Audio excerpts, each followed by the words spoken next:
പുതിയ വീഡിയോയിലേക്ക് എല്ലാവർക്കും സ്വാഗതം ട്ടാ. ഇന്ന് നല്ലൊരു കുടംപുളിയിട്ട് തേങ്ങാപ്പാലൊക്കെ ഒഴിച്ച് വെച്ചാൽ നല്ലൊരു മീൻ കറിൻ്റെ റെസിപ്പിയാണ്. അപ്പോൾ മിസ്സാക്കരുത്, എല്ലാവരും കണ്ടു നോക്കുക, ഉണ്ടാക്കി നോക്കണം ട്ടാ. ഉണ്ടാക്കിയിട്ട് ഇഷ്ടപ്പെടുകയെന്നുണ്ടെങ്കിൽ നമ്മുടെ ചാനൽ ആദ്യമായിട്ട് കാണുന്നുണ്ടെങ്കിൽ ചാനൽ സബ്സ്ക്രൈബ് ചെയ്യുക. അപ്പോൾ ഈ മീൻ കറി എങ്ങനെയാണ് വെക്കുന്നത് നോക്കാം ട്ടാ. ആദ്യം ഒരു ചീഞ്ചട്ടി വെച്ചിട്ടുണ്ട്, അത് ചൂടായി വരുന്ന സമയത്ത് അതിലേക്ക് ഉലുവ ഇട്ട് കൊടുക്കുക. എന്നിട്ട് ഇതുപോലെ ഒന്ന് കളർ ചേഞ്ച് ആവുന്ന സമയത്ത് ഫ്ലെയിം ഒന്ന് ഓഫ് ചെയ്ത് കൊടുക്കുക. എന്നിട്ട് ഇതുപോലെ കല്ലിലേക്ക് ഇട്ട് കൊടുത്തിട്ട് ഒന്ന് പൊടിച്ചെടുക്കുക കേട്ടോ. ചൂടുള്ള സമയത്ത് പൊടിച്ച് കഴിഞ്ഞാൽ നല്ലോണം പൊടിഞ്ഞ് കിട്ടും. ഇനി നിങ്ങൾ മിക്സിയുടെ ജാറിലാണെന്നുണ്ടെങ്കിൽ കുറച്ച് കൂടുതൽ എടുക്കേണ്ടി വരും കേട്ടോ പൊടിഞ്ഞ് കിട്ടാനായിട്ട്. അപ്പോൾ ഇതുപോലെ നൈസായിട്ടൊന്ന് പൊടിച്ചെടുത്തിട്ടുണ്ട്. നമ്മുടെ മീൻ കറിക്ക് ഏറ്റവും കൂടുതൽ വേണ്ടത് ചെറിയുള്ളിയാണ് കേട്ടോ. അപ്പോൾ ആ ചെറിയുള്ളി കൂടി ഞാൻ അതുപോലെ ഒന്ന് ചതച്ചെടുക്കുന്നുണ്ട്. ചെറിയുള്ളി ചെറുതായിട്ട് അരിഞ്ഞ് വേണമെങ്കിലും എടുക്കാം. ഞാൻ ഇതുപോലെ ചതച്ചാണ് എടുക്കുന്നത്. അപ്പോൾ വേഗം എണ്ണയിൽ വഴണ്ട് കിട്ടാനായിട്ട് ഈസി ആയിരിക്കും. അപ്പോൾ ഞാൻ ചെറിയുള്ളി മുഴുവൻ ഒന്ന് ചതച്ചെടുക്കുന്നുണ്ട്. നമ്മുടെ ചാനൽ ആദ്യമായിട്ട് കാണുന്നവരാണെന്നുണ്ടെങ്കിൽ ചാനൽ സബ്സ്ക്രൈബ് ചെയ്യാൻ മറക്കരുത്. അതുപോലെ നല്ല കിച്ചൺ ടിപ്സിൻ്റെയൊക്കെ വീഡിയോസ് നമ്മൾ അപ്ലോഡ് ചെയ്തിട്ടുണ്ട്. കാണാത്തവർ അതുകൂടി പോയി ഒന്ന് കാണണേ. ഇത് രണ്ടും റെഡിയാക്കി കഴിഞ്ഞ് കഴിഞ്ഞാൽ പിന്നെ അടുത്ത് ഞാൻ റെഡിയാക്കുന്നത് തേങ്ങാപ്പാലാണ് കേട്ടോ. നിങ്ങൾക്ക് തേങ്ങാപ്പാൽ ഇല്ലാതെയും വെക്കാം, തേങ്ങാപ്പാൽ ഒഴിച്ചും വെക്കാം കേട്ടോ. രണ്ടും രണ്ട് ടേസ്റ്റാണ്. എങ്ങനെ വെച്ചാലും നല്ല ടേസ്റ്റ് ഉണ്ട്. അപ്പോൾ ഈ തേങ്ങാപ്പാൽ ഒന്നാം പാൽ മാത്രമാണ് എടുക്കുന്നത്.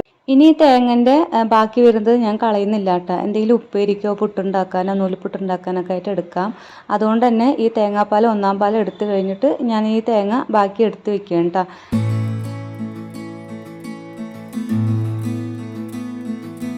ഇനി അത് കഴിഞ്ഞ് കഴിഞ്ഞാൽ കുടംപുളി ഇതുപോലെ ചെറിയ ചൂടുവെള്ളത്തിലിട്ട് വെക്കുക കേട്ടോ. അതുപോലെ തന്നെ കുടംപുളി നല്ലോണം കഴുകിയിട്ട് വേണം ഇട്ട് വെക്കാനായിട്ട്. അല്ലാന്നുണ്ടെങ്കിൽ കുടംപുളിയിൽ കല്ലുണ്ടാവും. അപ്പോൾ കഴിക്കുന്ന സമയത്ത് കല്ല് കടിക്കും കേട്ടോ. അപ്പോൾ നല്ലോണം കഴുകിയിട്ട് വേണം ഇതുപോലെ ഇട്ട് കൊടുക്കാനായിട്ട്. ആ കുടംപുളി ഞാൻ ഒന്ന് കുതിരാനായിട്ട് ഇട്ട് വെച്ചാണ്. അത് ഞാൻ വേറൊരു പാത്രത്തിലേക്ക് മാറ്റിയിട്ടുണ്ട്. ആ വെള്ളം കളയരുത് കേട്ടോ. ആ വെള്ളം നമുക്ക് ആവശ്യമുണ്ട് കറിക്കായിട്ട്.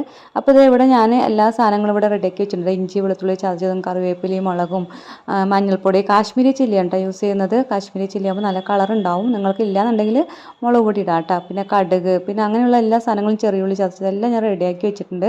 ഒന്നാം പാലും എല്ലാം റെഡിയാക്കി വെച്ചിട്ടുണ്ട് കേട്ടോ. ഇനി നമുക്ക് നേരിട്ട് കറി വെക്കാൻ തുടങ്ങാം. ആദ്യം ചട്ടി വെച്ചു, അതിലേക്ക് വെളിച്ചെണ്ണയാണ് ഒഴിച്ചു കൊടുത്തിരിക്കുന്നത്. എന്നിട്ട് കടുക് ഇടുക. കടുക് ഇട്ട് കഴിഞ്ഞ ശേഷം കറിവേപ്പില ഇട്ട് കൊടുത്തു കേട്ടോ. കറിവേപ്പിലയൊക്കെ ഇതുപോലെ പൊട്ടിത്തെറിക്കുമ്പോൾ ചുറ്റും എണ്ണയാവാതിരിക്കാനാണ് കേട്ടോ അടച്ചു വെക്കുന്നത്. അപ്പോൾ അതൊന്ന് പൊട്ടിയ ശേഷം അതിലേക്ക് ചെറിയുള്ളി ഇട്ട് കൊടുക്കുക കേട്ടോ.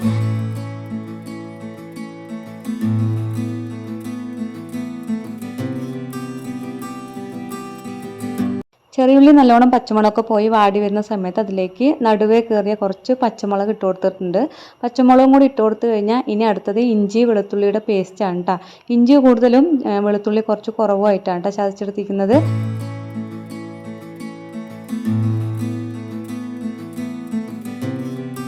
ഇനി ഇതിൻ്റെ പച്ചമണം പോയി കഴിഞ്ഞതും ഇനി പൊടികൾ ഇട്ട് കൊടുക്കുക കേട്ടോ. ആദ്യം മല്ലിപ്പൊടി ഇട്ട് കൊടുത്തിട്ടുണ്ട്. എന്നിട്ട് മഞ്ഞൾപ്പൊടി, കാശ്മീരി ചില്ലി, പിന്നെ നേരത്തെ ഉലുവ പൊടിച്ച് വെച്ചില്ലേ ആ പൊടി കൂടി ഇട്ട് കൊടുക്കുന്നുണ്ട് കേട്ടോ. ഇനി ഇതൊന്ന് മിക്സ് ചെയ്തിട്ട് ഇതിൻ്റെ പച്ചമണം പോയതും ഇതിലേക്ക് നമ്മൾ നേരത്തെ കുടംപുളി ഒന്ന് വെള്ളത്തിട്ട് വെച്ചിട്ടുണ്ടായിരുന്നില്ലേ ആ കുടംപുളി ഞാൻ ഇതിലേക്ക് ഇട്ട് കൊടുക്കുന്നുണ്ട് കേട്ടോ. എന്നിട്ടൊന്ന് മിക്സ് ചെയ്യുക. മിക്സ് ചെയ്ത് കഴിഞ്ഞതും ഇനി തക്കാളി ഞാൻ 2 പേസ്റ്റാക്കി എടുത്തിട്ടുണ്ട്. അതായത് മിക്സിയുടെ ജാറിലിട്ടൊന്ന് അടിച്ചെടുത്തിട്ടുണ്ട് കേട്ടോ. അതും കൂടി ഇതിലേക്ക് ഇട്ട് കൊടുക്കുക. എന്നിട്ട് ഇതിൻ്റെ പച്ചമണം പോകുന്ന വരെ കൂടി ഒന്നുകൂടി വഴറ്റിയെടുക്കുക. തക്കാളിയും കൂടി ഇടുന്ന സമയത്ത് കറിക്ക് കുറച്ചുകൂടി തിക്നെസ് ആവും കേട്ടോ. ഇനി തക്കാളി ഇട്ടതിൻ്റെ പച്ചമണം പോയി കഴിഞ്ഞ് കഴിഞ്ഞാൽ നേരത്തെ കുടംപുളി ഇട്ട് വെച്ച വെള്ളമില്ലേ ആ വെള്ളത്തിലേക്ക് ഒഴിച്ചു കൊടുക്കുന്നുണ്ട്. എന്നിട്ട് നല്ലതുപോലെ മിക്സ് ചെയ്ത് കഴിഞ്ഞിട്ട് നമുക്കൊന്ന് അടച്ച് വെച്ചിട്ട് ഒന്ന് തിളയ്ക്കാൻ വേണ്ടി വെയിറ്റ് ചെയ്യാം കേട്ടോ.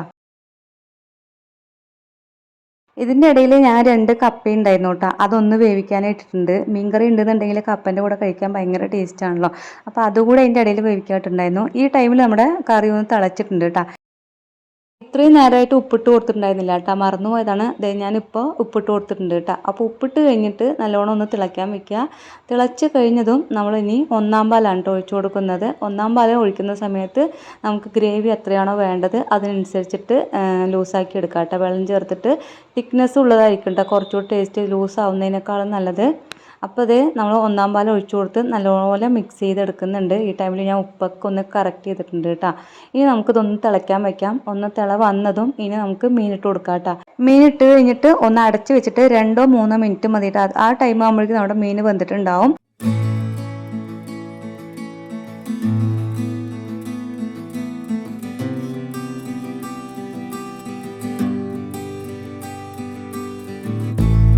നമ്മുടെ കറി ഇവിടെ റെഡി ആയിട്ടുണ്ട് കേട്ടോ. അപ്പം നല്ല ടേസ്റ്റുള്ള കറിയാണ്. എല്ലാവരും ഒന്ന് ട്രൈ ചെയ്ത് നോക്കുക കേട്ടോ. അതുപോലെ തന്നെ ഇത് ഇന്നത്തെ ദിവസം കഴിക്കാനല്ല, നമ്മൾ നാളേക്കാണെന്നുണ്ടെങ്കിൽ കുറച്ചുകൂടി ടേസ്റ്റ് കൂടും. അപ്പോൾ ഉണ്ടാക്കുന്ന സമയത്ത് തലേ ദിവസം ഉണ്ടാക്കി വെക്കുകയാണെന്നുണ്ടെങ്കിൽ പിറ്റേ ദിവസം കഴിക്കുമ്പോഴാണ് കേട്ടോ കുറച്ചുകൂടി ടേസ്റ്റ്.